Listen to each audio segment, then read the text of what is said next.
Let's see how to create a WhatsApp new group. Go to your WhatsApp app.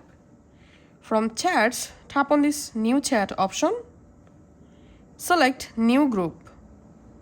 Now, select members to add to the group. So in my case, I'm selecting these contacts, for example, and tapping on done. And now type the group name. And if you want to add a group profile photo, you can just tap here and you can choose any of the options. In my case, I'm selecting this photo, for example, tapping on done. And if you want, you can also add an emoji just like this. And we can see the group successfully created.